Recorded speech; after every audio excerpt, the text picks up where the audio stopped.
Hola, bienvenidos a esta charla y hoy voy a explicar acerca del FMI, que significa Fondo Monetario Internacional. Esta es una institución creada en 1945 tras la firma de un tratado internacional por 49 países. Su sede está en Washington, D.C. y en la actualidad hay en total 189 países miembros. Esta nace con el objetivo de asegurar el buen funcionamiento de la economía mundial. Una de sus tareas es buscar la estabilidad monetaria para evitar que no se repitan crisis como la de 1929. Y para ello una de sus misiones es asegurar que no haya grandes devaluaciones de moneda. El momento en el que nace es justo cuando comienza la Guerra Fría, en la cual el mundo se divide en dos grandes bloques, el comunista y el capitalista. El Fondo Monetario Internacional fue uno de los grandes estandartes del bloque capitalista. Tras la caída de los países socialistas en Europa durante los años 90, el FMI fue marcando cada vez más una ideología neoliberal dentro de sus postulados. A través de recetas macroeconómicas tenía la intención de fomentar el crecimiento y la expansión del comercio mundial, mantener una estabilidad en los tipos de cambio y dar previsiones de crecimiento o de estancamiento de los países miembros.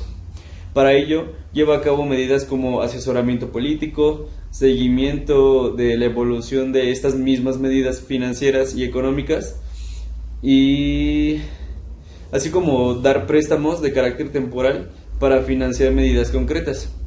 Esos recursos del FMI proceden principalmente de las cuotas que los países miembros aportan. En caso de necesitarlo, el FMI puede pedir préstamos a otras instituciones internacionales. Dependiendo de esta cuota, también se determina el financiamiento el cual va a recibir este país.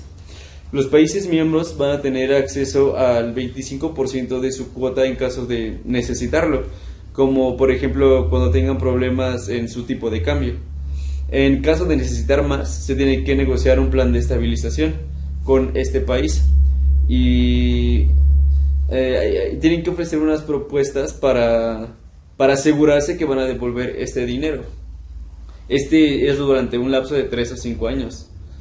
Cada uno de estos países tiene un poder de voto dependiendo de cómo esté su PIB y otras variables económicas.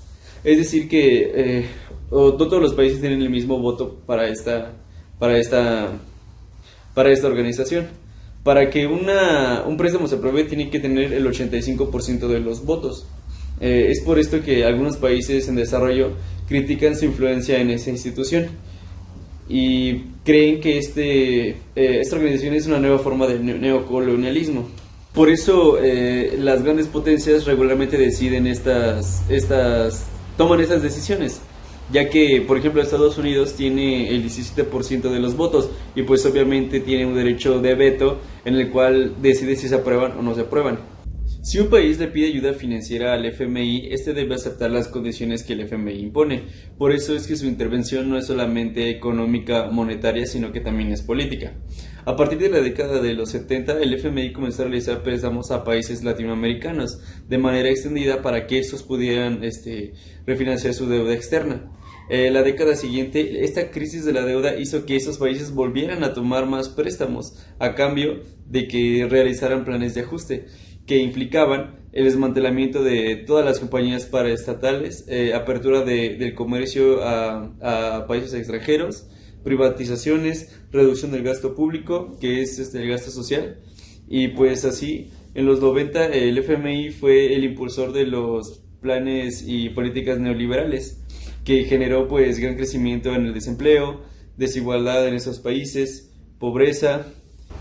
A continuación vamos a hablar acerca de los rescates más icónicos del FMI y que tuvieron las mayores repercusiones. En el año de 1997, Corea del Sur fue golpeada bruscamente por la crisis asiática, colapsó su moneda y llegaron las bancarrotas. De esta forma, Corea del Sur pidió ayuda al FMI y Banco Mundial. Le dieron préstamos, pero con varias condiciones.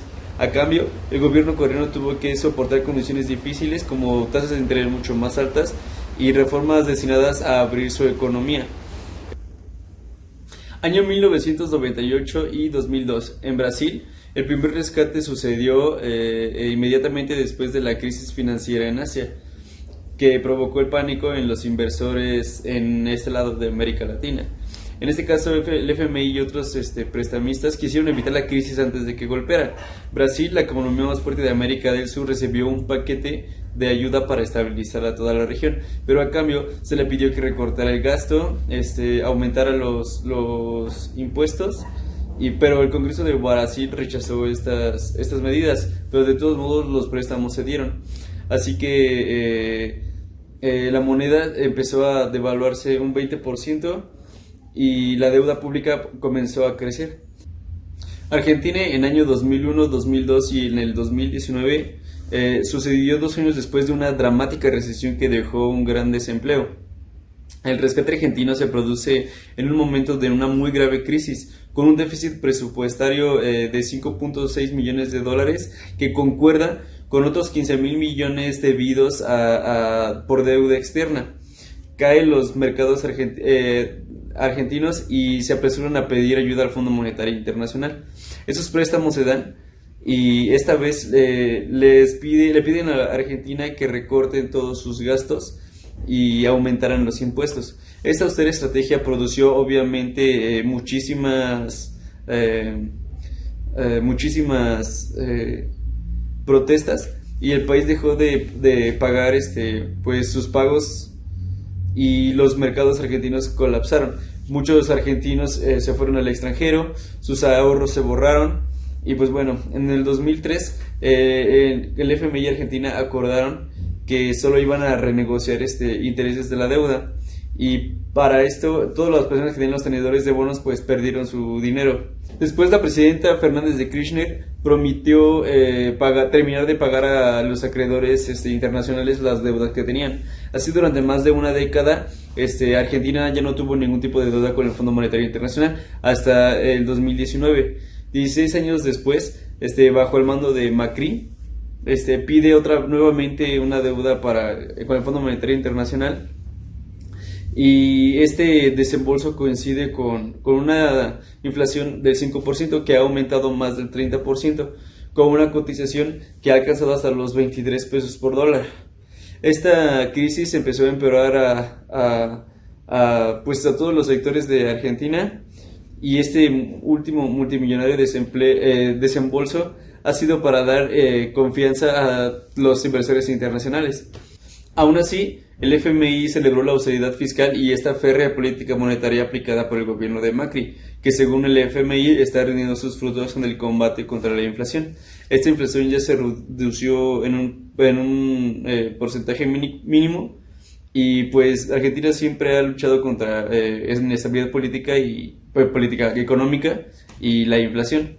El FMI como tal ha sido muy demonizado por presidentes, por ejemplo, como Hugo Chávez y otros políticos de tinte muy socialista, porque según dicen que doblegan a esas naciones al mando de Washington.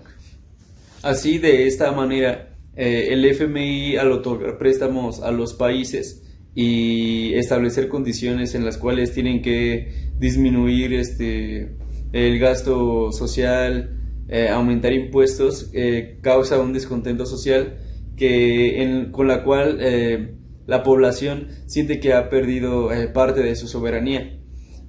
Sumado a esto, los intereses que tienen que pagar, y a veces que gracias a la pobre recaudación no se pueden cubrir, lo que hace que se vuelva a tomar un nuevo préstamo para renegociar esta deuda, y a final de cuentas